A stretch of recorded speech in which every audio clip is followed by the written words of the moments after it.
Welcome back. Today we are going to talk about Metroid Dread. It's been 19 years since we played Metroid Fusion, and we haven't had anything to follow up that story until now. We've had remakes, we've had Zero missions, we've had Samus Returns, but Metroid Dread, this is a love letter to the fans. The game opens up with a really nice backstory, told through a series of still shots explaining where we left off in Fusion, then immediately thrusting us into the heart of the action.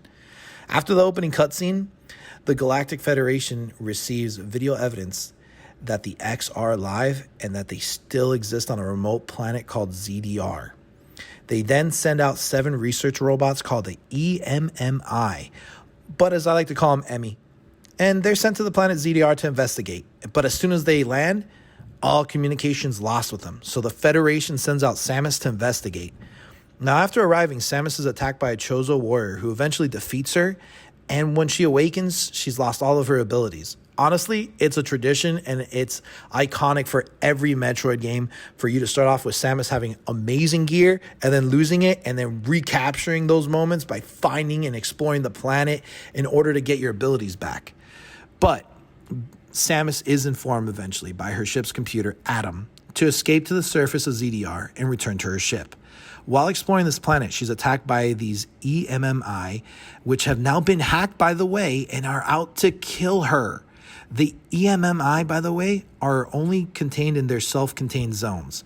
It's a welcome feature because it does add tension, and I like it, but these sections can sometimes be frustrating due to the fact that you might get yourself trapped or even find yourself depending on your Phantom Cloak ability to barely get by.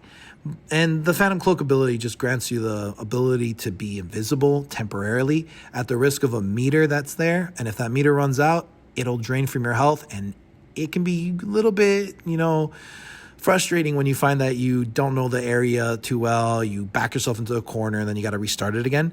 But at the end of the day, like I said, it is a welcome new feature. It's a new thing for us to explore in this.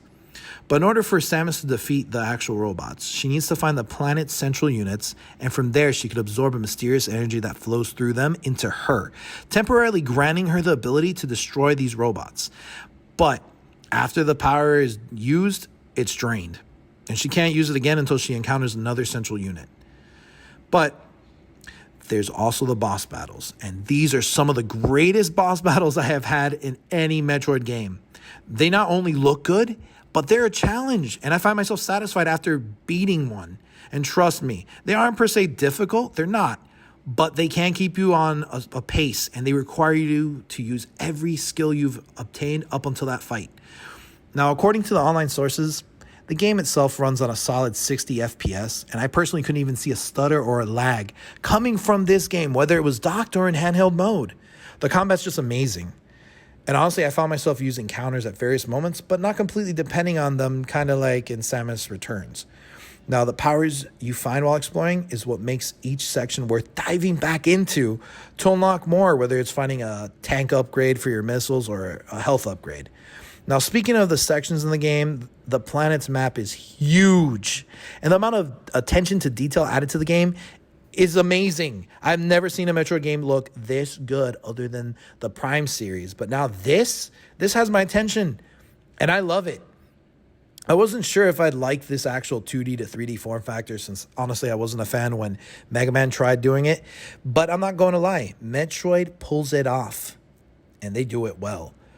I haven't been this impressed and addicted to a Metroid game since I first played Super Metroid. I'm going to give Metroid Dread a 9 out of 10. For more video game reviews and or strategies, hit that bell icon to stay up to date. And until next time.